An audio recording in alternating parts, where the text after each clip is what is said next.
오늘 하루 종일 이 뉴스가 언론들을 지배했던 것 같은데요.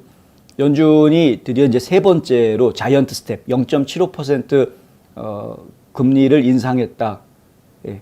지금 이제 금리 인상에 대한 이야기들을 지금 보시면은 1970년대에 말 중반 여기 이제 오일 쇼크가 있었죠. 1차 오일 쇼크, 2차 오일 쇼크 80년대 초 들어갈 때 이때 이제 금리가 굉장히 올라갔던, 그러니까 경기 침체가 올 때 금리가 고금리가 됐던 부분들을 제가 기억을 합니다.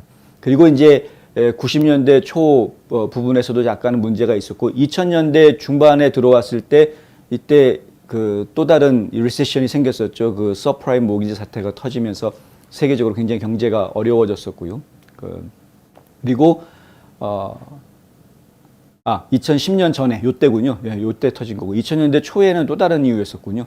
그리고 지금 이제 2020년 들어서면서 이 팬데믹이 오는 바람에 팬데믹 때문에 또 한번 그리고 나서 지금 금리를 지금 다시 올리고 있는 상황입니다. 그러니까 좀 장기적인 시각에서 보면은 지금의 금리가 결코 높은 금리라고 이야기할 수는 없다. 그러나 우리가 지난 한 십몇 년 동안 겪어왔던 게 워낙에 저금리 시대를 우리가 겪어왔기 때문에 지금 올라가고 있는 금리가 상대적으로 굉장히 높은 금리인 것처럼 느껴지는 것은 사실이지만 하지만 장기적으로 보면은 꼭 그렇지는 않다. 이런 이야기고요. 예, 그런데 이것도 하나의 착시 현상이 될 수가 있다라는 말씀도 함께 드릴 수밖에 없습니다. 뭐냐면 최근에 금리가 계속 낮았던 것은 이미 거기에 많은 사람들의 생활이 적응이 되어져 있는, 경제도 이미 저금리에 적응이 되어져 있는 그런 상황이었던 거죠. 그것을 사실 트럼프 때 금리를 다시 정상화하는 작업을 진행을 했었습니다. 그래서 금리를 다시 정상화하면서도 경기가 침체되지 않게끔 오히려 경제는 더 성장했었죠. 그러니까 경제를 성장시키면서 금리를 정상화하기 위한 작업이었습니다. 사실은. 예, 왜냐하면 예전 시대의 금리를 기준으로 해서 보면은 그렇다는 겁니다. 그랬는데 팬데믹 때문에 그게 이제 무너졌던 거였고 어쩔 수 없이 제로금리로 내려갔던 거였고, 근데 그것을 이제 다시 정상화하는 과정이라면 이런 식으로 0.25%씩 단계적으로 올려가는 것이 사실은 정상화하는 과정일 텐데 지금은 인플레이션 문제가 터졌기 때문에 경제를 정상화하기 위한 혹은 금리를 정상화하기 위한 작업이라기보다는 인플레이션을 잡겠다라는 데에만 지금 혈안이 되어져 있는 상황에서 이런 자이언트 스텝을 무려 3번이나 연속으로 펼치는 그런 상황이 벌어졌다. 90년대 이후로 이야기하면은 이렇게 자이언트 스텝이 있었던 것은 사실은 드문 경우라고는 할 수 있습니다. 근데 과거를 보면은 사실 이런 빅 스텝을 한 이러한 이 금리가 이렇게 점프했던 시절이 없었던 건 아니다. 바꿔서 이야기하면은 인플레이션을 잡기 위해서 계속 금리를 높인다라는 이야기가 어떻게 보면은 과거에 이런 7, 80년대에 있었던 아주 우리가 상상하기 힘든 갑작스러운 금리 인상으로 연결될 가능성도 완전히 배제할 수는 없는 상황이다. 일단은 1%가 나올지도 모른다라는 보도가 있었습니다만은 0.75%로 마무리가 된 것에 대해서 일각에서는 안도하는 사람들도 있고요. 예, 생각보다 심각한 건 아닌가 보다 이렇게 안도하는 사람들도 있고요. 그런데 사실 1%를 올리기에는 좀 부담이 되는 상황들이 전개가 되고 있었습니다. 무슨 얘기냐면요. 그동안 0.75%를 계속 올릴 수 있었던 근거가 뭐였냐면 노동시장이었습니다. 노동시장의 이 실업률이 사상 최저치였으니까 3.5, 3.6 막 이랬으니까 그런 정도 수준이라면 아직은 노동시장이 튼튼하니까 금리를 쭉 올려도 시장이 이렇게 크게 타격을 받지 않을 것이다.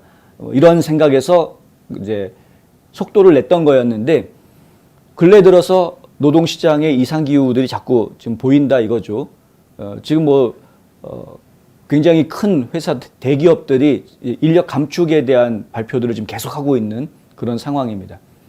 지금 GDP도 연속 6개월 하락세로 나왔다라는 건 이미 다 제가 보도해드렸던 내용이고요.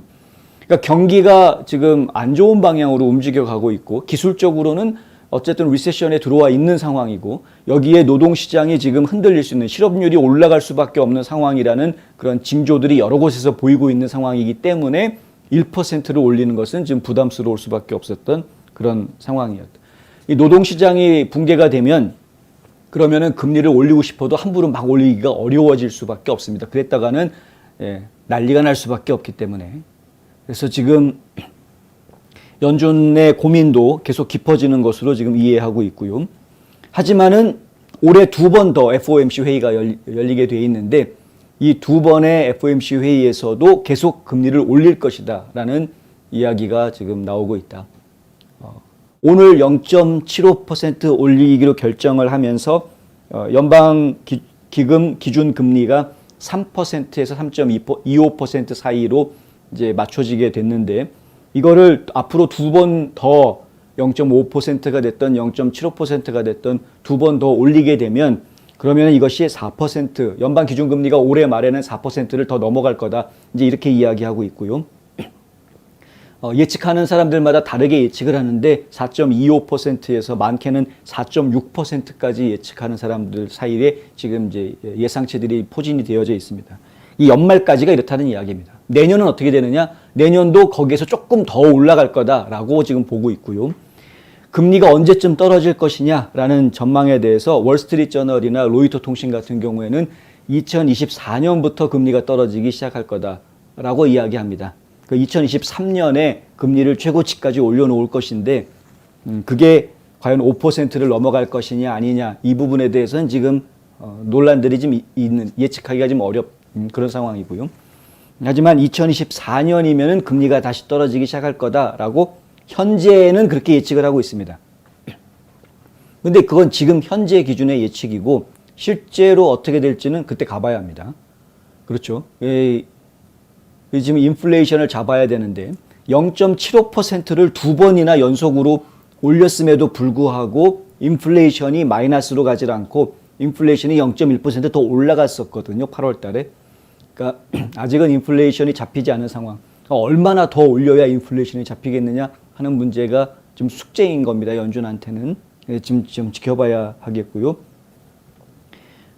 중앙은행은 또한 감축을 통해서 8조 8천억 달러의 자산 포트폴리오를 축소함으로써 부양책을 철회하는 프로그램을 시작했습니다. 연준은 그 채권이 만기됨에 따라서 보유 자산을 최대 매월 950억 달러까지 수동적으로 줄이고 있다고 월스트리트저널이 보도했습니다. 이번 발표는 대부분의 공무원들이 향후 1년 동안 더 높은 실업률을 예상하는 가운데 나온 것이다 라는 지적도 있습니다. 중간값 예측에 따르면 관계자들이 지난 8월 달에 3.7%였던 실업률이 2023년 말에는 4.4%까지 올라갈 거다. 실업률이. 그러니까 실업률이 4.4%까지 올라갈 거다라고 이미 지금 당국에서는 예상을 하고 있는 것이고요. 그렇게 실업률이 올라간다는 이야기는 당장 주변에서 이제 먹고 살기 힘든 사람들이 점점 더 늘어나게 된다라는 이야기. 경기 침체가 없이 그런 유형의 증가는 거의 발생하지 않는다라고 월스트리트저널이 보도했습니다. 그러니까 결국은 경기 침체로 들어갈 수밖에 없는 상황이다. 고통 감수해야 된다는 말 이미 했죠. 파웰이. 가계와 기업이 약간의 고통을 받게 될 거다라는 이야기를 이미 지난달에 했습니다. 그러니까 그거를 감수하고 국민들이 고통받을 거를 감수하고 계속 금리를 올리겠다라고 이야기를 하고 있는 상황이고요. 인플레이션이 꺾이려면 여러 가지 조건들이 맞아떨어져야 되는데 수요가 일단 줄어야 하고 그럼 이제 많은 분들이 소비를 좀 줄이셔야 되는 그런 부분들이 있고요. 그리고 공급은 계속해서 유지가 돼야 되고 근데 이제 공급망이 원활하게 돌아갈 수 있도록 좀 해야 되는 그런 부분이고 그다음에 무엇보다도 지금 모든 물건 가격에 영향을 주고 있는 유가, 기름값이 안정이 돼야 되는데 이 부분이 지금 심각한 돌발 변수가 될 거다라고 이제 보고 있는 거죠. 그러니까 금리를 높이면 사람들이 돈을 좀 덜 쓰게 되는 위축되는 모습이 있으니까 그거는 지금 충분히 반영이 되고 있는 것으로 저희는 보입니다. 예전에 비해서 지금 돈을 덜 쓸 수밖에 없으니까. 그런데 유가를 어떻게 잡을 것이냐 하는 부분에 대해서는 지금 바이든 행정부에서 해답이 나올 것 같지가 않다. 더더군다나 지금 러시아 푸틴이 계속 강하게 지금 이야기를 하고 있는 전쟁을 끝내는 게 아니라 어떻게 해서든 자기 체면 세우려고 지금 뭐 방위군 동원하고 예비군 동원하고 뭐 핵무기도 쓰겠다라고까지 얘기할 정도로 지금 엄포를 놓고 있는 상황에 지금 유럽연합에서는 러시아산 천연가스나 석유 수입을 중단하려고 하는 내용을 지금 검토를 하고 있고, 그렇다고 그래서 오펙 플러스가 지금 뭐 생산을 더 많이 해가지고 석유값 많이 올리지 않으면서 전 세계에 석유 잘 공급해 주겠다고 약속해 주는 것도 하나도 없는 상태고, 그런데 미국 내에서 석유를 더 파겠다라는 그런 인허가는 나오질 않고 있고, 뭐 상황이 이런 겁니다. 지금 그 전략 비축유가 마조리 테일러 그린 의원이 어제 이야기한 거에 따르면은 절반으로 줄어들어 있다. 트럼프 대통령이 거의 꽉 채워놨는데, 근데 지금 바이든이 들어와가지고 그걸 다 퍼내는 바람에 지금 절반으로 떨어져 있다. 엄청난 양을 지금 퍼낸 겁니다. 그 전략 비축유, 이거는 미국의 비상시에 쓰라고 모아두는 석유인데, 이거를 퍼내가지고 누구한테 갖다 주느냐? 뭐 유럽에도 갖다 팔고, 미국에서만 쓰는 게 아니라 유럽에도 갖다 팔고 여기저기 갖다 팔면서 특히 중국에도 팔고 있다. 이거 저희가 보도해 드렸죠. 이게 말이 안 되는 일이 지금 벌어지고 있다. 중국은 적국인데 이런 식입니다. 지금 바이든 행정부가 하고 있는 행태가. 그러니까 이렇다 보니까 결국에는 지금 올해 말이나 내년 초에 있을 것으로 예상이 되는 석유 파동을 어떻게 바이든 행정부가 견뎌낼 수 있겠느냐, 굉장히 불안할 수밖에 없고요. 그러한 석유 파동을 견뎌낼 수 없다고 하면 결국에는 인플레이션이 꺾이지 않고 계속 남아있을 상황으로, 뭐 더 올라가는 거는 몰라도 적어도 인플레이션 퍼센테이지가 떨어지지 않고 계속 남아있을 이러한 상황이 예상이 되기 때문에, 그러면 또 파월은 또 인플레이션은 아직 안 잡혔으니까 더 잡아야 돼, 금리 더 올려야 돼 해버리면 지금 예상하고 있는 것보다 훨씬 더 많은 금리가 나오지 않을까. 지금 이제 현재 3%대로 들어가는데 그 3%대로 올라갈 거다라고 예상이 나온 상황에서 페디메 같은 데들이 그냥 앞다퉈가지고 30년 고정 이자율을 5% 이상으로, 6%인가요? 6% 이상으로 올리지 않았습니까? 미리 발표 나오기 전에. 근데 이제 이렇게 발표가 나오고 나면은 다음번 FOMC 하기 전에 또 올릴 거거든요. 모기지 이자를. 주택시장 이제 난리 나는 겁니다. 이렇게 모기지 이자를 계속 올리면서, 그러면서 이 뱅크 오브 아메리카나 뭐 정신 나간 은행들이 갑자기 제로 다운 페이먼트 상품을 내놓겠다 뭐 이런 헛소리들을 하고 있으니까 그 사람들 결국엔 나중엔 전부 다 깡통 주택 돼가지고 또 차압당하게 만드는 꼴밖에 안 될 텐데, 그러니까 지금 이상하게 지금 이 일이 돌아가고 있는 그런 모습을 저희가 보고 있습니다. 걱정됩니다. 지금 한국도 경제가 지금 개판이죠. 지금 걱정인데, 지금 미국 경제에 상당히 심해. 근데 미국 경제가 망가지면 전 세계에 다 영향을 주기 때문에 그래서 더 걱정입니다. 이것이 굉장히 큰 영향을, 특히 이제 이른바 동맹국이라고 하는 미국의 도움을 받아야 되고 미국에 또 도움을 주는 동맹 국가들한테 오히려 아주 나쁜 영향을 줄 수 있다. 이 경제 여파가. 그래서 정말 염려된다.